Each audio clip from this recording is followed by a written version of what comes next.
El granjero pensó que la mujer apache estaba débil y sedienta, detenida al borde del camino, ignorada por todos. Cuando él le ofreció agua, ella solo negó con la cabeza e hizo una petición inesperada, señalando sus propias manos. En el instante en que él comprendió lo que ella realmente quería, su cuerpo se paralizó y todos a su alrededor quedaron en un silencio absoluto. Suscríbete al canal, deja tu like y comenta desde qué parte del mundo nos estás viendo, porque ahora te voy a contar todo. El sol estaba alto y feroz sobre el desierto de Chihuahua. En el rancho El Porvenir, el aire temblaba con el calor. «Otra vez este maldito calor», gruñó Juan, secándose la frente con un pañuelo ya mojado. «Parece que el sol quiere fundir hasta las piedras». Toño, el muchacho joven, bebió un trago largo de su cantimplora. «Pero es mejor que el frío de la mina, don Juan. Allá adentro siempre estaba oscuro». Luis García, el dueño del rancho, no dijo nada. Desde el corral observaba a sus dos vaqueros. Sus ojos marrones recorrieron los tejados de las casas, los postes de la cerca, el horizonte polvoriento. Todo estaba en su lugar, todo como siempre. Se ajustó el sombrero y caminó hacia la casa principal, sus pasos lentos y firmes sobre la tierra seca. Dentro, en la mesa de la cocina, abrió un cuaderno viejo. Con letra pulcra escribió: «Martes, calor muy fuerte, cielo despejado, reparar la cerca del corral norte, revisar la bomba del pozo». No escribió nada más. Cerró el cuaderno y lo dejó al lado de un par de botas perfectamente alineadas junto a la puerta. La tarde pasó con la lentitud de siempre. Juan y Toño trabajaban en la cerca. El sonido del martillo de Juan era fuerte y enojado. El de Toño, más rápido, a veces torpe. «Despacio, muchacho», dijo Juan sin mirarlo. «Un clavo bien puesto dura años, uno mal puesto te falla cuando menos lo esperas». «Sí, don Juan», respondió Toño conteniendo un suspiro. Luis los observaba desde lejos. Pensaba en su esposa, Carmen. Ella hablaba con los hombres, les reía las bromas, le ponía flores silvestres en un jarrito sobre esta misma mesa. Ahora, la mesa solo tenía el cuaderno y un plato vacío. Luis miró por la ventana. El rancho era su vida, su refugio, pero a veces el silencio era demasiado grande. Al caer la tarde, los tres se reunieron junto al pozo viejo. La bomba de metal oxidado chirriaba con cada movimiento. «A mí me toca», dijo Toño agarrando la palanca con energía. «Con ritmo, hijo», murmuró Luis acercándose. «No es fuerza bruta, es un baile. Empuja, deja que suba, vuelve a empujar». Toño asintió, concentrado. Juan llenó los cubos sin decir palabra. Su mirada estaba fija en el horizonte, como si esperara ver algo que nunca llegaba. «Mañana hay que llevar un cargamento de heno al pueblo», dijo Luis, rompiendo el silencio. «Saldremos temprano».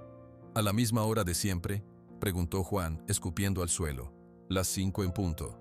«A la misma hora de siempre», confirmó Luis. Toño terminó de llenar el último cubo. Su ropa estaba manchada de sudor y tierra. «Don Luis, ¿y si probamos a mover el comedero de los caballos? Creo que en la otra esquina hay más sombra». Juan frunció el ceño antes de que Luis pudiera responder. «El comedero ha estado en ese lugar desde que el padre de don Luis tenía este rancho. ¿Para qué moverlo? Las cosas funcionan. Pero los caballos...». «Los caballos están bien», cortó Juan, cargando 2 cubos. «Lo que funciona, no se toca. Vamos, muchacho, a guardar las herramientas». Toño miró a Luis, buscando apoyo. Luis solo le dio una pequeña palmada en el hombro. «Haz lo que dice Juan, mañana es un día largo». Más tarde, sentados a la mesa para cenar, el sonido de las cucharas sobre los platos era el único ruido. Frijoles, tortillas, un poco de queso. La comida era buena, simple, siempre igual. «¿Y si llueve pronto?», preguntó Toño, incapaz de aguantar el silencio. Las nubes ayer tenían un color raro. «No va a llover», dijo Juan con seguridad. «En esta época no. El desierto tiene sus señas y yo las conozco. Llevo aquí 45 años». Luis asintió lentamente. Juan tenía razón. El patrón era claro: calor, más calor y luego tal vez un poco de viento. La rutina del desierto era tan clara como la rutina del rancho. Al terminar, cada uno se fue a su cuarto. Luis se quedó un momento en la puerta, viendo las primeras estrellas. Eran las mismas que había visto con Carmen. Respiró hondo y entró. Antes de dormir, abrió el cuaderno otra vez. No escribió nada, solo pasó los dedos por el papel, por las letras de días, meses y años pasados. Afuera, un coyote aulló a lo lejos. El sonido se perdió en la inmensidad de la noche. Todo estaba en calma, todo en orden. Pero Luis, al apagar la lámpara, sintió un vacío que ni el trabajo ni el silencio podían llenar. Mañana sería otro día igual. Bajo el sol implacable de Chihuahua, la vida en el porvenir seguía su curso, lenta y predecible como el girar de la tierra. El día comenzó como siempre. A las 5 de la mañana, el sol ya despuntaba sobre el desierto. Luis, Juan y Toño salieron de la casa en silencio. «Hoy el calor viene más fuerte», comentó Juan mirando el cielo despejado. «Va a ser un día largo». Toño se estiró y bostezó. «A mí me toca dar de comer a los caballos primero». «Ya lo sé», dijo Juan. «Yo revisaré los bebederos del corral norte». Ayer parecía que uno goteaba. Luis asintió. Caminó hacia el pequeño cobertizo donde guardaban las herramientas. Necesitaba una llave inglesa para ajustar un tornillo suelto en la puerta del granero. Al pasar junto al pozo, se detuvo. Allí, junto a la vieja bomba de metal, había una mujer. Ella estaba de pie, completamente quieta. No se había acercado al agua, no miraba hacia la casa. Su mirada estaba fija en la bomba oxidada. Tenía el cabello negro recogido en una trenza larga, vestía una blusa sencilla y un pantalón de tela resistente. En sus pies llevaba unos guaraches polvosos. Luis parpadeó, confundido. Nunca había visto a esa mujer por allí. Se acercó con paso cauteloso. «Buenos días», dijo. La mujer no respondió. No se movió. Seguía observando la bomba como si estuviera estudiando cada parte, cada mancha de óxido. «Señorita», intentó Luis de nuevo. «¿Necesita algo?». Ella finalmente giró la cabeza muy lentamente. Sus ojos oscuros lo miraron con una calma profunda. No parecía asustada, tampoco parecía amenazante. «¿Tiene sed?», preguntó Luis, entendiendo que tal vez no hablaba español. Señaló el cántaro de barro que siempre había junto al pozo. Lo llenó rápidamente con un chorro de agua fresca. Extendió el cántaro lleno hacia la mujer. «Tome, agua fresca». La mujer miró el agua. Luego miró a Luis. Negó la cabeza con un movimiento suave pero firme. «No». Luis bajó el cántaro, desconcertado. Si no tenía sed, ¿qué hacía aquí? Entonces, la mujer hizo algo. Con una mano, señaló claramente la palanca de la bomba de agua. Con la otra, levantó sus propias manos, mostrando las palmas. Eran manos fuertes, con algunas cicatrices finas. Las mantuvo en el aire mirando a Luis. Él frunció el ceño. No entendía. La mujer repitió el gesto. Primero, la bomba, luego sus manos. Su mirada era directa, paciente. De pronto Luis lo comprendió. No quería el agua que él le ofrecía. Quería saber cómo sacar el agua ella misma. «Ah», dijo en voz baja. «¿Usted quiere usar la bomba?». La mujer asintió una sola vez. Sus ojos no se desviaron de los de él. En ese momento se escucharon pasos. Juan y Toño se acercaban, curiosos por la demora. «¿Qué pasa, jefe?», preguntó Juan. Al ver a la mujer, su expresión se endureció. «¿Quién es?». «No lo sé», respondió Luis. «La encontré aquí». «¿Qué quiere?», dijo Juan con desconfianza en la voz. «Quiere aprender a usar la bomba», explicó Luis. Juan soltó un sonido entre risa y gruñido. «¿A usar la bomba? Pero si es cosa de niños. Se le da el agua y se acabó. Las cosas aquí son sencillas». Toño, en cambio, se quedó mirando a la mujer con interés. «¿De dónde es, señora?», preguntó. La mujer no respondió a la pregunta. Su atención seguía en Luis, esperando su respuesta. Luis miró la bomba, miró las manos de la mujer, miró la determinación silenciosa en su rostro. Recordó el vacío de la noche anterior, el silencio que pesaba en el rancho. Esta petición era algo diferente, algo nuevo. «Está bien», dijo finalmente, decidiendo en ese instante. «Le voy a enseñar». «Jefe», protestó Juan, «con todo respeto, esto no es solo una bomba, Juan», lo interrumpió Luis con suavidad, pero con firmeza. «Es solo agua». Juan cruzó los brazos y se alejó unos pasos, escupiendo al suelo en señal de disgusto. Toño se quedó a un lado, observando todo. Luis se colocó junto a la bomba, puso sus propias manos sobre la palanca fría. «Se hace así», dijo, y comenzó a empujar hacia abajo con un movimiento constante. La bomba gimió y escupió un poco de aire. Al segundo empujón, un chorro de agua clara salió y cayó en el canal de piedra. «Usted intente», dijo Luis, cediendo el lugar. La mujer se acercó, extendió la mano y tocó la palanca de metal casi con cuidado. Luego, con decisión, la agarró con ambas manos. Sus dedos se cerraron con fuerza. Empujó. La palanca apenas se movió. No salió agua. Ella no pareció desanimarse. Cambió la posición de sus pies, afianzándose en la tierra. Respiró hondo y empujó de nuevo, usando todo el peso de su cuerpo. Esta vez, la palanca bajó con un chirrido metálico. Un hilillo de agua salió, mezclado con tierra. Un tercer intento. Un cuarto. Sus brazos trabajaban con un ritmo que iba encontrando. Empujar, soltar, empujar. En el quinto intento, un chorro generoso y continuo de agua brotó de la bomba. El sonido del agua cayendo contra la piedra llenó el silencio. La mujer no sonrió, pero en sus ojos oscuros brilló una luz de triunfo profundo. Agachó sus manos, formando un cuenco, y tomó un poco del agua que acababa de sacar. La bebió. Luis observaba. Juan, desde la distancia, miraba con el ceño fruncido. Toño no podía disimular su asombro. La mujer se enderezó, miró a Luis y asintió lentamente, una vez. Era un gesto de agradecimiento. Luego, sin decir una palabra, dio media vuelta y comenzó a caminar, alejándose por el mismo camino polvoriento por donde había llegado. Los tres hombres se quedaron mirando su figura hasta que desapareció entre el calor que ondulaba el horizonte. «Qué raro», murmuró Toño. «Más que raro», refunfuñó Juan. «Las cosas no se hacen así. No sé qué pretende esa mujer». Luis no dijo nada. Miró el chorro de agua que aún corría por el canal.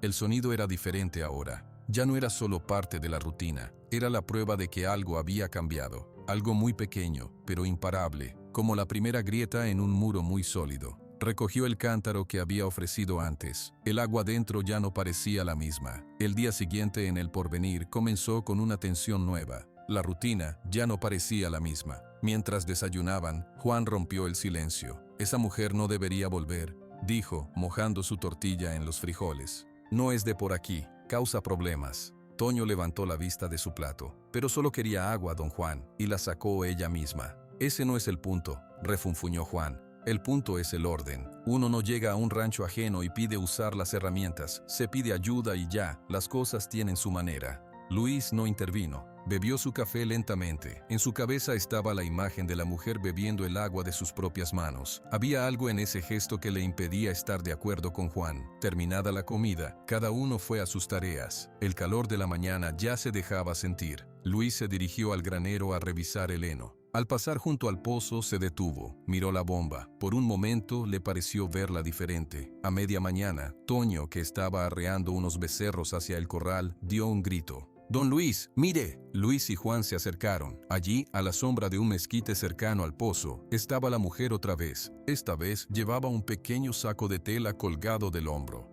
«Ya ve», dijo Juan con amargura, «ahora viene a pedir más». Luis caminó hacia ella. La mujer lo vio acercarse y se puso de pie. No sonrió, pero su mirada era franca. «Buenos días», saludó Luis. «Buenos días», respondió la mujer. Su voz era baja pero clara. Hablaba español. «¿Regresó por más agua?», preguntó Luis. Ella negó con la cabeza. «Regresé para aprender». «¿Aprender qué?». «Aprender más», dijo ella simplemente, y su mirada recorrió el rancho, los corrales, los caballos, las herramientas apoyadas en la cerca. Juan se había acercado, seguido por Toño. «Aquí no hay escuela, señora», dijo Juan con dureza. «Esto es un trabajo». La mujer lo miró directamente a los ojos, no mostró miedo ni enojo. «Yo también puedo trabajar», dijo. Luis suspiró. Sabía que Juan tenía algo de razón, pero una parte de él, la misma que anotaba todo en su cuaderno pero nunca escribía lo que sentía, quería ver qué pasaría. «¿Cómo se llama?», preguntó. «Kawai». «Kawai», repitió Luis. «Yo soy Luis. Ellos son Juan y Toño». Kawai asintió hacia cada uno. «Ven», dijo Luis, tomando una decisión. «Te voy a mostrar algo más». La llevó hacia un pequeño cobertizo donde guardaban los aparejos de los caballos. Juan murmuró algo inaudible y se quedó atrás, observando con los brazos cruzados. Toño, curioso, lo siguió. Luis tomó una soga larga y desgastada. «Esto es para enlazar, se usa así», dijo, y haciendo un lazo sencillo, lo lanzó suavemente sobre un poste de madera. Kawai observó cada movimiento de sus manos. «¿Puedo intentar?», preguntó. Luis le pasó la soga. Ella la tocó primero, pasando los dedos por las fibras. Luego, con movimientos cuidadosos, trató de imitar el lazo. La primera vez no funcionó. La segunda, tampoco. En la tercera, el nudo se formó correctamente. «Así», dijo Luis. «Ahora, el movimiento del brazo». Kawai lanzó el lazo, cayó corto, lo recogió y lo intentó de nuevo. Su concentración era absoluta. Toño la miraba, fascinado. «Casi lo logra», exclamó el muchacho.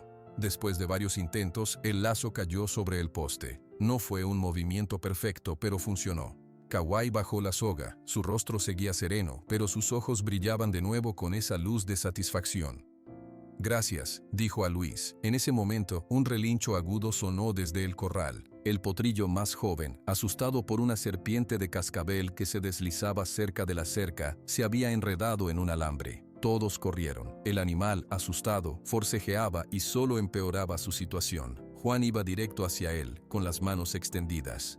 «Firme, Brute, quieto». Su voz áspera asustó más al potrillo, que se lanzó contra la cerca. Una punta de alambre le arañó el costado, dejando un hilo de sangre. «Espera». La voz de Kauai fue calmada pero firme. Ella se acercó lentamente, sin mirar directamente a los ojos del animal. Hablaba en un idioma suave que Luis no entendía. Su tono era bajo, musical. Extendió una mano, no hacia el caballo, sino hacia el aire frente a él. El potrillo dejó de forcejear. Sus orejas, antes planas contra el cráneo, se movieron hacia adelante. Resopló. Kauai continuó hablando en voz baja. Se agachó, tomó el alambre con mucho cuidado y lo desenredó del cabestro del animal. El potrillo se dejó hacer. Cuando estuvo libre, en lugar de huir, se quedó quieto, olfateando la mano de Kauai. Luis contuvo la respiración. Juan estaba boquiabierto, su enojo reemplazado por incredulidad. Kauai se enderezó y dio un paso atrás. El potrillo se alejó trotando, sano y salvo.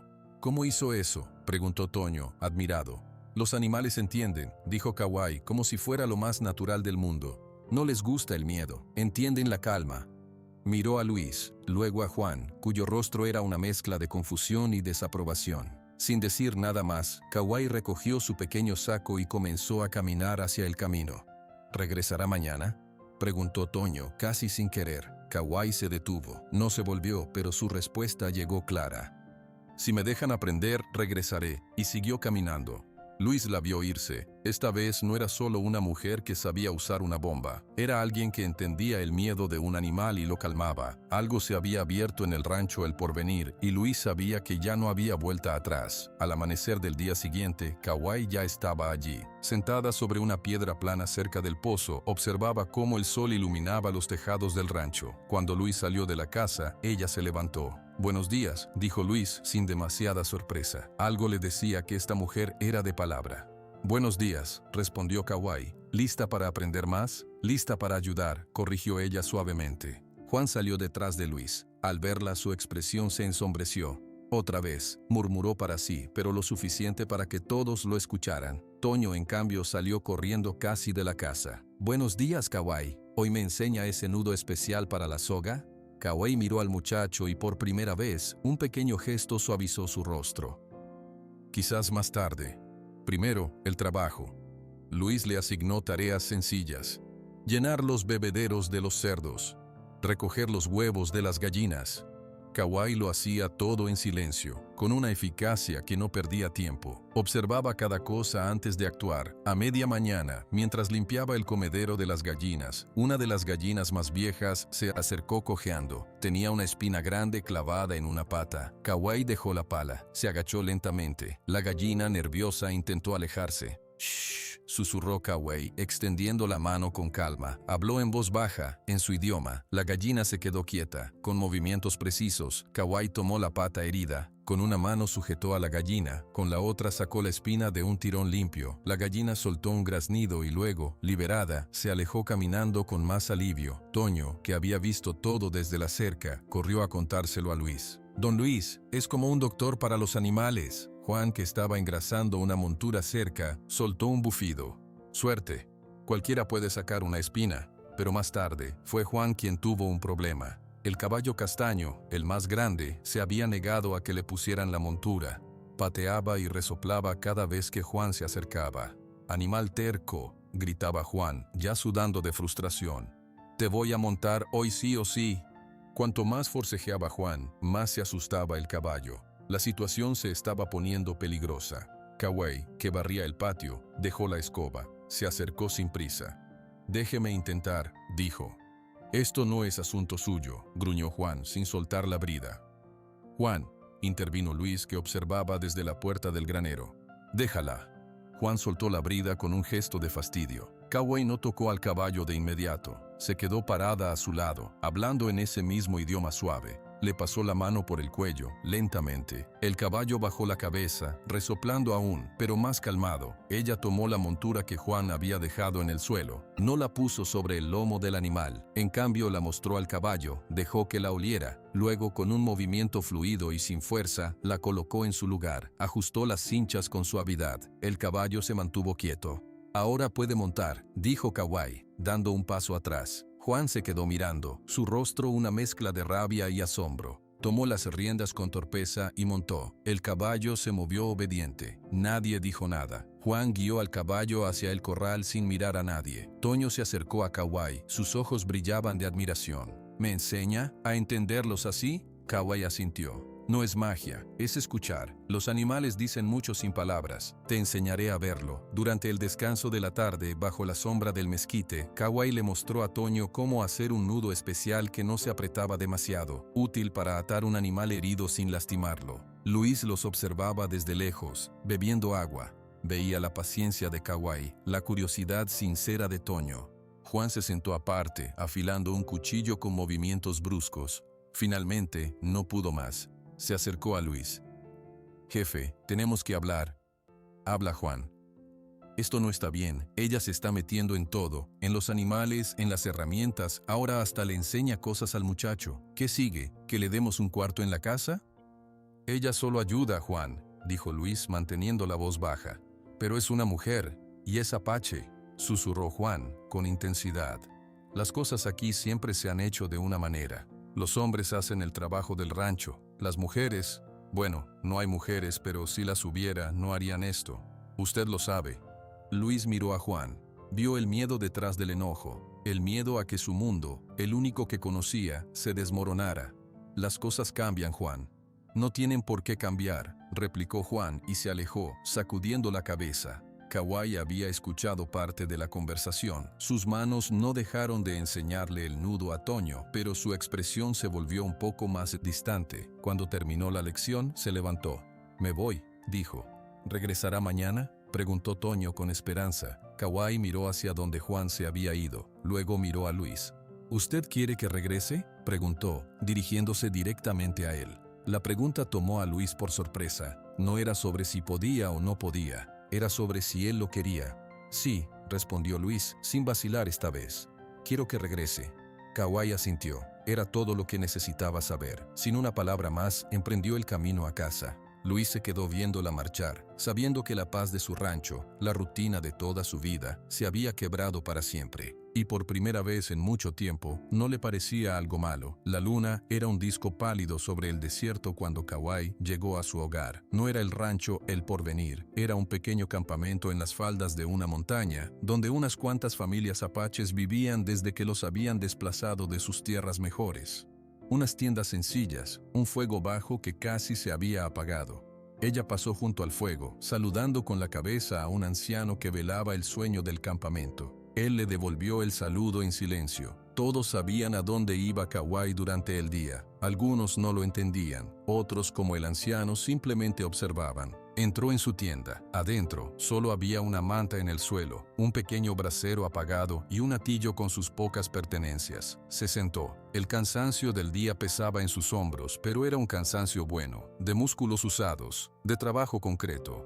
De su bolso de cuero, el mismo que llevaba siempre, sacó un objeto pequeño. Lo envolvió un trozo de tela suave, lo desenvolvió con cuidado. Era una piedra, una turquesa azul verdosa, atada a un cordón de cuero desgastado. La sostuvo en la palma de su mano, bajo la tenue luz que entraba por la abertura de la tienda. La piedra no era de gran valor, pero para Kauai lo era todo. Había sido de Nantan, su esposo. Los recuerdos vinieron como siempre, en silencio. Ella los veía a los dos, más jóvenes, caminando por estos mismos cerros cuando las cosas eran diferentes. La gente de su clan tenía más espacio, más agua. Nantan reía a menudo. Tenía una risa que sonaba como el agua corriendo sobre las piedras. «Kauai», le decía, señalando el cielo al amanecer, «tú eres como esa primera estrella. Fuerte, brillante, siempre aparece cuando la oscuridad cree que ha ganado». Luego, los recuerdos se volvieron ásperos. La llegada de más rancheros, de más cercas, las discusiones, el miedo, la orden de abandonar el valle donde habían cazado por generaciones, y después, el recuerdo más duro. Hacía 2 años. Nantán había ido a cazar un venado para la comunidad. Se encontró con cazadores furtivos en un terreno que, según las nuevas leyes, ya no era suyo.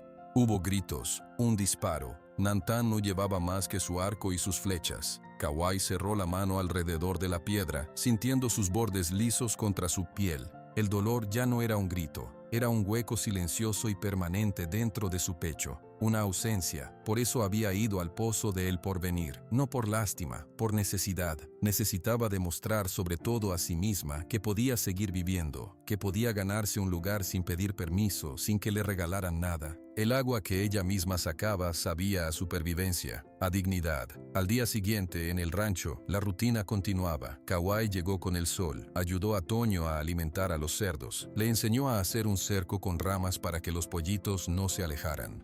¿Usted siempre supo hacer estas cosas?, preguntó Toño, clavando una rama en la tierra. Mi gente me enseñó, respondió Kawai. A leer la tierra, a escuchar a los animales, son conocimientos antiguos. Son buenos, dijo Toño, sinceramente. En ese momento, Juan pasó cerca, arrastrando un costal de grano. Su mirada se posó en ellos por un instante. No dijo nada, pero su desaprobación era como una nube a su alrededor. Kawai lo sintió, como un muro frío. Sabía lo que Juan pensaba, que ella era una intrusa, que no pertenecía a ese mundo de hombres, de trabajo rudo, de tradiciones fijas. Durante el descanso del mediodía, Luis le ofreció un plato de comida. Gracias, dijo Kawai, aceptándolo. Se sentó un poco aparte, pero no tan lejos como antes. Luis se sentó cerca, comiendo en silencio. Después de un rato, habló. Juan, es un buen hombre, tiene sus ideas muy arraigadas, lleva aquí toda la vida. Kawai asintió, sin mirarlo. Lo sé, el miedo hace eso a la gente, la hace aferrarse a lo que conoce. Luis la miró, sorprendido por su perspicacia. ¿No te enoja?, preguntó. Kawai tomó un sorbo de agua. El enojo gasta fuerzas. Yo necesito mis fuerzas para trabajar, para aprender. Por la tarde, mientras Kawai reparaba una cincha rota con un tipo de puntada resistente que Juan no conocía, él no pudo evitarlo. ¿Dónde aprendió eso?, preguntó, su voz áspera pero con una pizca de curiosidad involuntaria. De mi madre, respondió Kawai, sin levantar la vista. Es la manera de hacerlo durar. Juan observó sus manos hábiles por un momento más largo de lo usual. Luego, murmuró algo y se fue. Al terminar el día, mientras Kawai se preparaba para irse, Toño corrió hacia ella. Kawai, mañana me enseña a hacer esa puntada para arreglar mi montura. Ella miró al muchacho, a sus ojos llenos de entusiasmo genuino. No había prejuicio allí, solo ganas de aprender. Sí, dijo, te enseñaré. Camino a su campamento, bajo el cielo que se teñía de naranja y púrpura, Kawai tocó el pequeño bulto en su bolso donde guardaba la turquesa. El dolor por Nandán y por su pueblo desplazado seguía allí, un peso familiar. Pero ahora había algo más, un pequeño hilo de conexión. Un lugar donde su conocimiento servía para algo, donde un muchacho quería aprender, donde un hombre como Luis le había dado una oportunidad, no por lástima, sino por respeto a su determinación. No era un hogar todavía, pero por primera vez en mucho tiempo, no se sentía completamente como una extraña. Se sentía como alguien que, tal vez, podría construir algo nuevo desde las ruinas de lo antiguo. Y esa esperanza, pequeña y frágil como la primera estrella de la noche, era suficiente para seguir caminando. Unos días después, la rutina del porvenir se vio interrumpida por un visitante inesperado. Don Ramón, el dueño del rancho vecino, llegó a caballo a toda velocidad. Su rostro estaba pálido bajo el sombrero, cubierto de polvo y sudor. Saltó del animal casi antes de que se detuviera. Luis, por favor. Luis salió de la casa, seguido por Juan y Toño, que estaban en el corral. Kawai, que limpiaba unos arneses cerca del pozo, levantó la vista. ¿Qué pasa, Ramón?, preguntó Luis, alarmado por el tono de su vecino. Es una calamidad, gritó don Ramón, quitándose el sombrero para secarse la frente. Los insectos, miles y miles, como una nube negra, se están comiendo todo el maíz, los frijoles. En cuestión de días no quedará nada. ¿Insectos?, preguntó Juan acercándose. ¿Gusanos? Peor, dijo don Ramón casi llorando. Unos insectos pequeños, con alas. Vienen en enjambres, ya probamos con agua y jabón, con todo. No sirve de nada, necesito ayuda, necesito ideas. Luis miró a Juan, quien se encogió de hombros. Contra una plaga así, don Ramón. Lo siento. A veces la naturaleza gana, puede que se pierda la cosecha este año. Pero es toda mi cosecha, protestó don Ramón.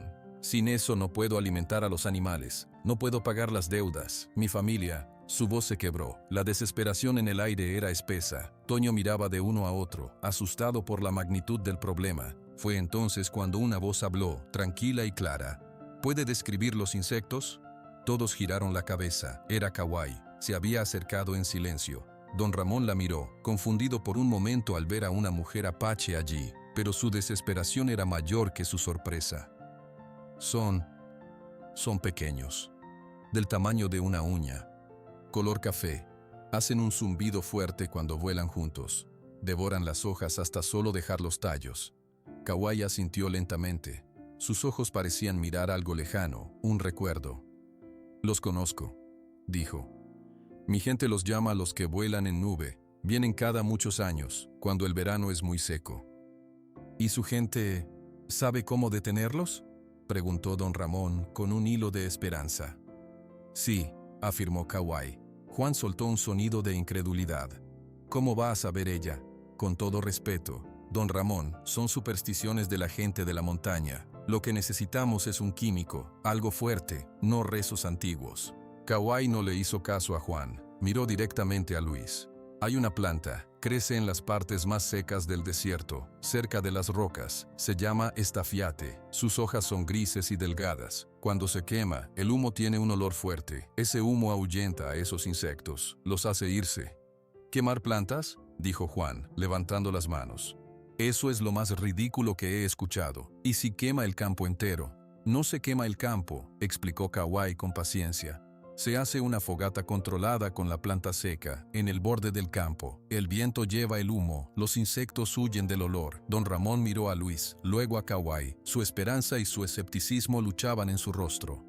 Luis, ¿tú qué piensas? Luis observaba a Kawai. Recordaba sus manos calmando al potrillo. Recordaba su determinación silenciosa junto al pozo. No era una mujer que hablara por hablar. Si decía que sabía, era porque sabía. ¿Estás segura, Kawai?, preguntó, su voz grave. Mis abuelos lo hicieron, respondió ella. Funcionó. Salvaron el alimento de la tribu. Pero eso fue hace 50 años, protestó Juan. Los insectos de ahora son diferentes. Esto es una locura, jefe. Perderemos el tiempo y don Ramón perderá todo. Toño, que había estado callado, dio un paso adelante. Don Luis, si Kawai lo dice, yo le creo. Luis miró el rostro desesperado de su vecino. Miró la duda furiosa en los ojos de Juan. Finalmente, su mirada se posó en Kawai. En sus ojos oscuros no había fanfarronería, ni siquiera seguridad absoluta. Había conocimiento y la tranquilidad de quien ha visto funcionar algo. Respiró hondo. La decisión pesaba sobre sus hombros como una carga de piedras. Vamos a intentarlo, dijo finalmente. Jefe, gritó Juan. Juan, si no funciona, no habremos perdido más que un día, dijo Luis con una firmeza que no admitía discusión. Pero si funciona, habremos salvado a un vecino. Kawai, ¿qué necesitamos? Kawai asintió, un gesto pequeño pero significativo. Necesitamos ir al desierto, buscar la planta. Necesitamos muchas manos para juntar suficiente. Y después, necesitamos hacerlo antes de que el sol esté muy alto, cuando el viento es más constante. Entonces no hay tiempo que perder, dijo Luis. Toño, ensilla los caballos. Kawai, tú guías. Ramón, vuelve a tu rancho y dile a tu gente que preparen un lugar seguro para hacer fuego en el límite este del maizal. Don Ramón, con lágrimas de alivio asomándose a sus ojos, asintió con fuerza y corrió hacia su caballo. Juan se quedó plantado en el suelo, sus puños apretados. Esto es un error, murmuró, pero ya nadie lo escuchaba. Todos se movían, seguían las instrucciones de Kawai. El rancho El Porvenir, por primera vez, no seguía las reglas de Juan, seguía la esperanza que una mujer traía consigo, y él se sentía completamente fuera de lugar. El cielo apenas empezaba a clarear cuando Luis, Kawai y Toño salieron del Porvenir. Montaban caballos frescos y llevaban costales vacíos. El aire de la madrugada aún era frío. Debemos ir hacia las colinas pedregosas, dijo Kawai, tomando la delantera. Allí crece la planta. Juan no los acompañó, se quedó en el rancho, diciendo que alguien tenía que cuidar de los animales. pero todos sabían la verdad. Estaba enojado. Después de cabalgar más de una hora, llegaron a un lugar donde la tierra era más árida, llena de piedras y cactus. Kauai desmontó y caminó lentamente, sus ojos escudriñando el suelo. ¿Cómo es la planta?, preguntó Toño, bajando de su caballo. Las hojas son como hilos de color gris, explicó Kauai. No es muy alta, huele fuerte cuando la frotas. Toño y Luis comenzaron a buscar. Al principio todo les parecía igual, pero Kauai se detuvo junto a unas rocas. Aquí, anunció. Señaló unas matas bajas, de hojas delgadas y de un tono plateado. Luis se acercó y arrancó una hoja. Al frotarla, un olor penetrante y medicinal llenó el aire. Es cierto, dijo Luis. Huele fuerte. Trabajaron rápido, arrancando las plantas con cuidado y llenando los costales. El sol comenzaba a calentar. ¿Esto realmente va a funcionar, Kauai?, preguntó Toño mientras metía un manojo en su saco. Mis abuelos nunca mentían sobre la tierra, respondió ella, sin detenerse. Confío en su conocimiento. Cuando los costales estuvieron llenos, emprendieron el regreso. Al llegar al Porvenir, vieron a Juan sentado en un banco afilando una herramienta. No les dirigió la palabra. Vamos directo al rancho de don Ramón, dijo Luis sin detenerse. No hay tiempo. En el rancho vecino, la escena era desoladora. Don Ramón y sus dos hijos miraban con desesperación hacia el maizal. Un zumbido bajo y constante llenaba el aire. Sobre los cultivos, una nube oscura y movediza de insectos cubría las plantas. ¡Llegaron!, gritó don Ramón, corriendo hacia ellos. Trajeron las plantas. ¿Y ahora? Kauai desmontó y evaluó la dirección del viento, que soplaba suave del oeste. Necesitamos hacer 3 fogatas aquí, en el borde este, indicó. El viento llevará el humo a través del campo, no un fuego grande. Solo suficiente para que las plantas se quemen lentamente y hagan mucho humo. Todos se pusieron a trabajar. Don Ramón y sus hijos trajeron leña seca. Toño ayudó a Kauai a armar pequeños montones de leña, mezclados con grandes cantidades de estafiate. Luis supervisaba, asegurándose de que los montes estuvieran a una distancia segura de los cultivos sanos. Cuando todo estuvo listo, Kauai miró a Luis. «Podemos empezar». Luis asintió. Con una antorcha encendida, prendió el primer montón, luego el segundo. Toño prendió el tercero. Al principio, solo hubo llamas. Luego, a medida que las hojas grises del estafiate comenzaron a arder, una columna densa de humo gris blanquecino se elevó. El viento atrapó el humo y lo arrastró sobre el campo infectado. El olor era acre, penetrante. Toño tosió un poco. «Qué fuerte huele», dijo. «Así tiene que ser», respondió Kauai, sus ojos fijos en la nube de insectos. Por unos minutos, nada parecía cambiar. El zumbido continuaba. Don Ramón se retorcía las manos, mirando alternativamente el humo, y a Luis con pánico. Entonces, algo sucedió. El borde de la nube oscura sobre el maizal empezó a agitarse. El zumbido subió de tono, volviéndose más agudo, como un sonido de alarma. «¡Se están moviendo!», gritó uno de los hijos de don Ramón. Era verdad. La masa compacta de insectos comenzó a desintegrarse. Se elevó del maizal como una mancha que se deshace. El humo avanzaba y ellos retrocedían, alejándose de ese olor que no podían tolerar. En cuestión de 10 minutos, toda la nube se había levantado y se alejaba hacia el sur, alejándose del campo. El zumbido se fue desvaneciendo hasta desaparecer. Solo quedó el crepitar de las fogatas y el olor a estafiate en el aire. Don Ramón caminó lentamente hacia el borde de su campo. Tocó una planta de maíz. Las hojas estaban dañadas, pero el tallo seguía firme. Los insectos se habían ido. Se volvió hacia el grupo. Tenía lágrimas corriendo por sus mejillas polvorientas. «Se fueron», susurró. «Por todos los santos, se fueron». Caminó directamente hacia Kauai. La miró y luego hizo algo que sorprendió a todos. Tomó su mano y se la apretó con fuerza. «Gracias», dijo, su voz cargada de emoción. «Usted salvó a mi familia, le debo todo». Kauai asintió, aceptando el agradecimiento con la misma serenidad con la que hacía todo. «Fue el conocimiento de mis mayores. Ellos merecen el agradecimiento». Toño saltaba de emoción. «Lo logramos, funcionó. ¿Viste, don Luis? Funcionó». Luis sonrió, una sonrisa amplia y genuina que hacía mucho tiempo no se le veía. Puso una mano en el hombro de Kauai. «Tenías razón». En el camino de regreso a El Porvenir, Toño no dejaba de hablar. Don Ramón estaba tan feliz y sus hijos dijeron que van a contar a todo el pueblo lo que pasó. «Kauai, eres una heroína». Kauai no respondió. Miraba el camino por delante. No buscaba ser una heroína. Solo había querido ayudar. Pero algo había cambiado. Don Ramón no la había visto como la mujer apache. La había visto como la persona que tenía la solución. Al llegar al Porvenir, encontraron a Juan sentado en el mismo banco. Había visto desde lejos las columnas de humo. Sabía lo que significaban. Luis se acercó a él. «Funcionó, Juan. La cosecha de Ramón está a salvo». Juan asintió lentamente. No dijo, «te lo dije». No dijo, «qué bueno», solo asintió. Sus ojos se encontraron con los de Kauai por un breve instante. Luego miró al suelo.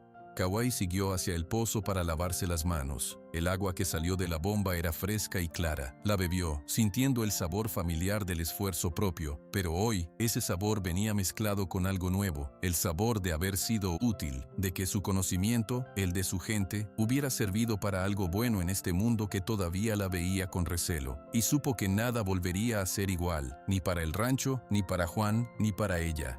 Los días siguientes en el Porvenir fueron distintos. El aire cargaba un nuevo tipo de silencio. Juan ya no hacía comentarios en voz alta sobre Kauai. La ayudaba cuando era necesario, pero con una distancia fría. Sin embargo, la abierta hostilidad había desaparecido. Juan le pasó la sal a Kauai en la mesa, comentó Toño a Luis en voz baja una tarde.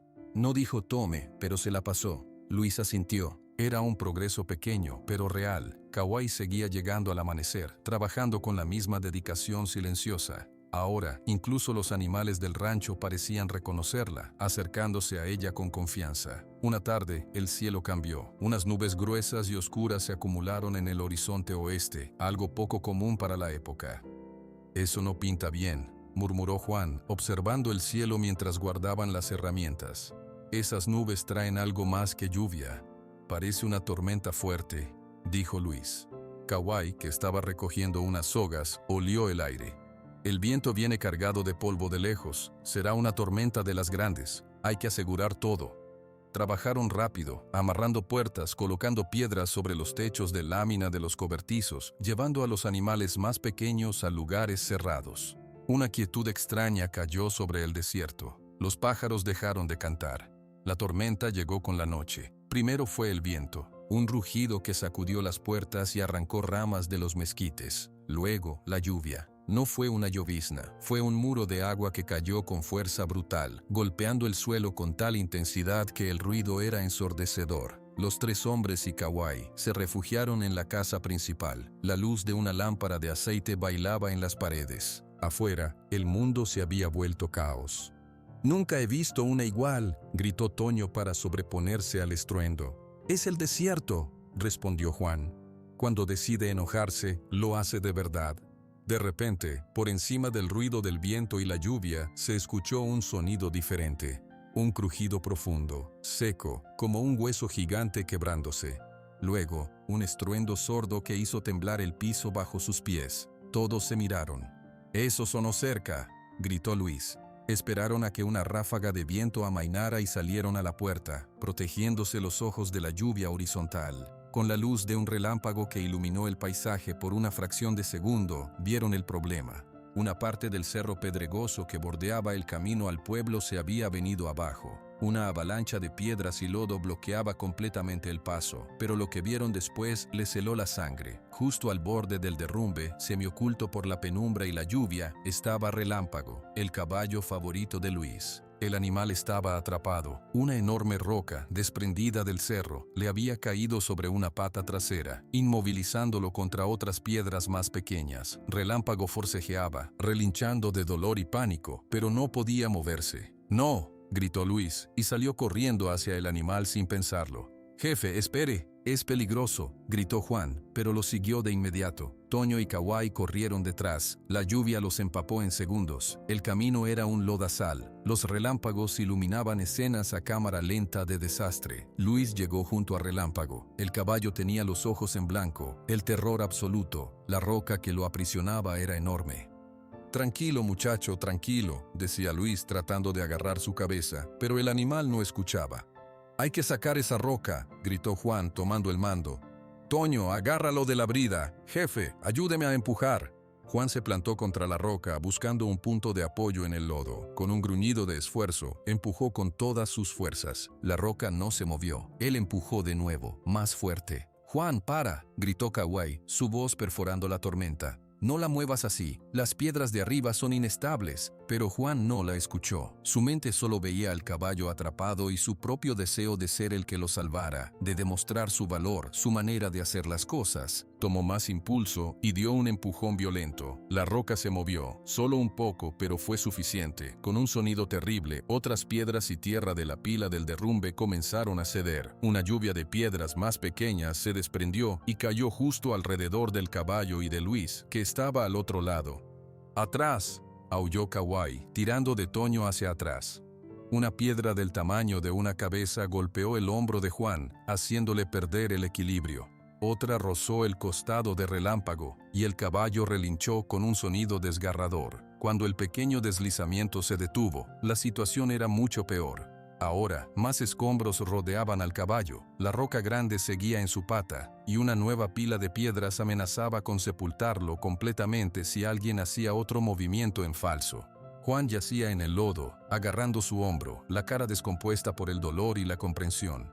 Él lo había empeorado, había casi enterrado al caballo, había puesto a todos en peligro. La lluvia seguía cayendo, implacable. Relámpago, exhausto y aterrorizado, dejó de forcejear. Solo su respiración agitada, formando nubecillas en el aire frío, mostraba que seguía con vida. Los miraba con ojos vidriosos, atrapado entre la roca y la montaña que se había derrumbado a su alrededor. La tormenta amainó poco antes del amanecer. El viento se convirtió en una brisa, la lluvia en un goteo leve. Un silencio profundo y húmedo cubrió el porvenir. Dentro de la casa, todos estaban despiertos. Kawai había atendido las heridas. A Juan, en el hombro, le puso una compresa fría y lo ayudó a vendar. A Relámpago, una vez libre, le lavó con cuidado los cortes en la pata trasera y le aplicó una pasta de hierbas para evitar infección. El caballo, ahora en su establo, comía heno tranquilo. Nadie hablaba mucho. El esfuerzo y la tensión de la noche pesaban en los cuerpos. Al salir el sol, un sol pálido y limpio que brillaba sobre un mundo lavado, Luis salió al patio. El aire olía a tierra mojada y a plantas frescas. El derrumbe seguía bloqueando el camino, pero ahora parecía solo un problema de trabajo, no una trampa mortal. Juan salió detrás de él, moviéndose con cuidado por el hombro vendado. Se detuvo a su lado. Los dos miraron hacia los cerros. «El camino al pueblo estará bloqueado por días», dijo Luis. «Sí», respondió Juan. Callaron un momento. Luego, Juan habló de nuevo, sin mirar a Luis. «Anoche, yo lo empeoré. Casi mató al caballo. A usted también». «Ya pasó, Juan». «No debería haber pasado», insistió Juan, su voz áspera. «Yo siempre he sabido qué hacer, pero anoche no sabía. Y ella sí». No necesitó decir el nombre. Ambos sabían de quién hablaba. En ese momento la puerta de la casa se abrió. Kawai y Toño salieron. Toño llevaba una bandeja con tazas humeantes. «Café», anunció. Kawai dijo que todos lo necesitamos. Kawai llevaba una manta sobre los hombros. Su rostro mostraba cansancio, pero sus ojos estaban serenos. Repartió las tazas. Le dio una a Luis, otra a Toño. Luego se acercó a Juan. Extendió una taza hacia él. Juan la miró, luego miró a Kawai. Su expresión era complicada, llena de cosas que no podía decir. Lentamente, estiró la mano que no tenía herida y tomó la taza. «Gracias», murmuró. Fue todo. Una palabra simple. Pero en la boca de Juan, en ese momento, era más que un agradecimiento por el café. Era un reconocimiento. Kawai asintió levemente y tomó su propia taza. Toño, incapaz de contener la emoción, sonreía de oreja a oreja. ¿Vieron cómo amaneció? Parece que todo el desierto se lavó. Hasta el aire sabe diferente. Bebieron el café en silencio, disfrutando del calor del líquido, del sol en la cara. Después, Luis miró a su alrededor. Hay mucho por hacer, el camino, los cercos que el viento dañó. «Yo puedo empezar a despejar las piedras más pequeñas del camino», dijo Toño con entusiasmo. «Yo te ayudo», dijo Juan. Todos lo miraron, sorprendidos. Él se encogió de hombros, con incomodidad. «Con una mano buena puedo guiar el carro para llevar la tierra. Alguien tiene que hacerlo».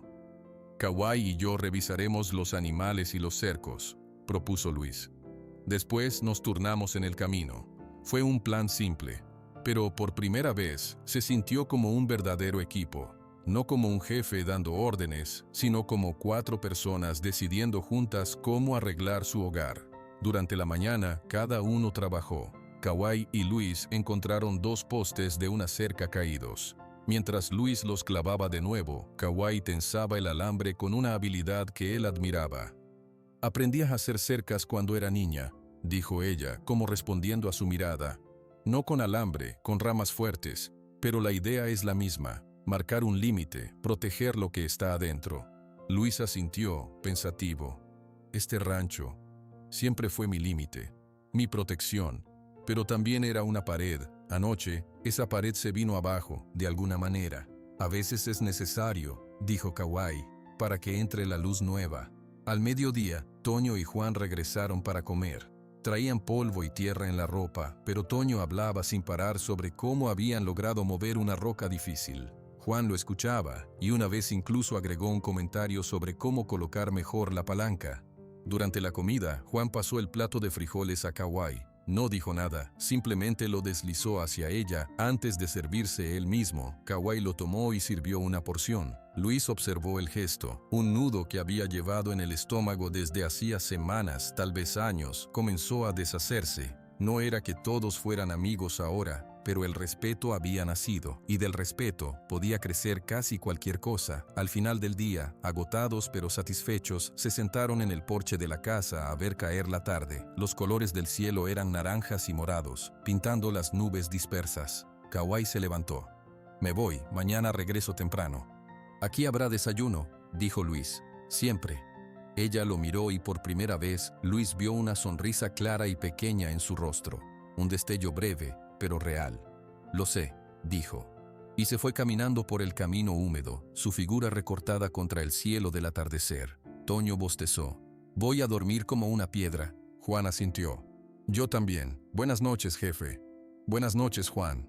Luis se quedó solo en el porche. El aire de la noche era fresco y limpio. Entró a la casa y tomó su cuaderno. Abrió en una página nueva. Su pluma estuvo suspendida un momento sobre el papel. Luego, escribió: «Jueves. Amaneció después de la gran tormenta. Se despejó el camino un poco. Relámpago se recupera». Juan ayudó a Toño. Kawai sonrió hoy. Dejó la pluma. No escribió más. No hacía falta. Por primera vez en mucho tiempo, las palabras en el cuaderno no eran solo un registro de tareas. Eran un registro de su familia.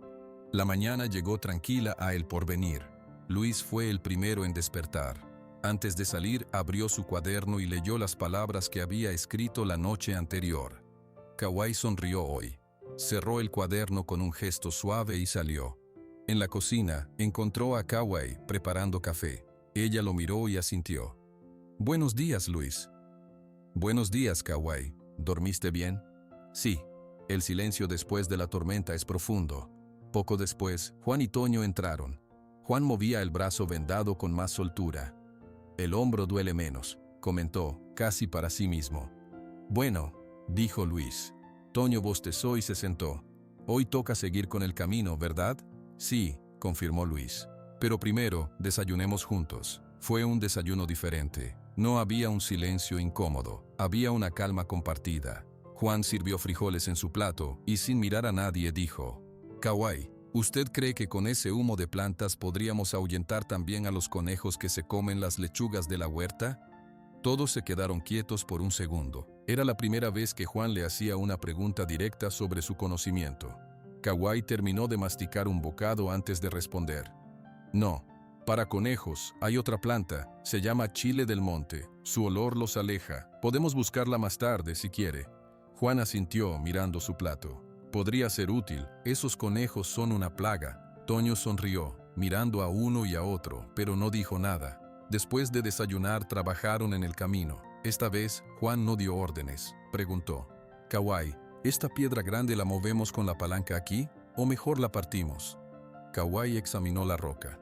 «Con la palanca, pero hay que cavar un poco aquí al lado para que tenga por dónde girar». «Toño», llamó Juan, «tráeme la palanca larga, vamos a hacerlo como dice». Luis observaba desde un lado, cargando piedras más pequeñas en el carro.